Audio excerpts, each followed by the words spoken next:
entreprises qui vont se détruire, comme dans la nature d'ailleurs, il y a des arbres qui tombent, mais en dessous se régénère peut-être encore plus fort une autre forêt.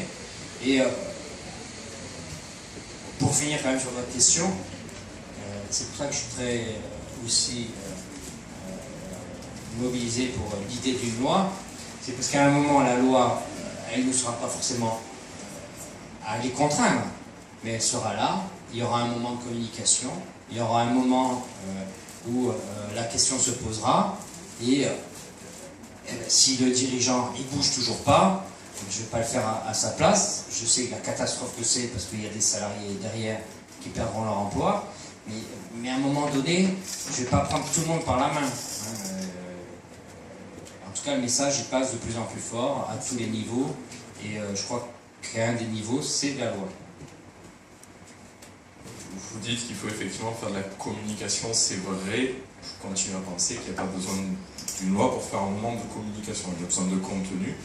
Et le contenu, vous l'avez largement, et l'Institut y contribue. Pour ce qui est des entreprises, si on s'arrête 2 minutes et qu'on regarde ce qu'est une entreprise, c'est une entité au sein de laquelle, effectivement, on a des individus qui vont associer des ressources temps, des ressources compétences, des ressources numéraires, de l'argent, il faut un capital, etc., etc. Exactement. C'est ça une entreprise.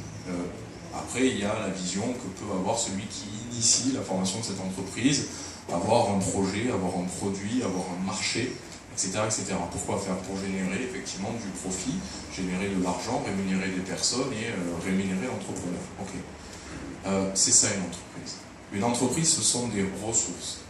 Qu'elle soit petite, qu'il y ait un salarié, qu'il y en ait 500, le gérant, le dirigeant, celui qui met en action, s'il est bon, son seul souhait, c'est de bien administrer, de bien associer ses ressources. C'est la bonne gestion de ses ressources qui va le mener au succès. Alors après, il faut une bonne vision et un marché existant. Mais ça aussi, ce sont des ressources.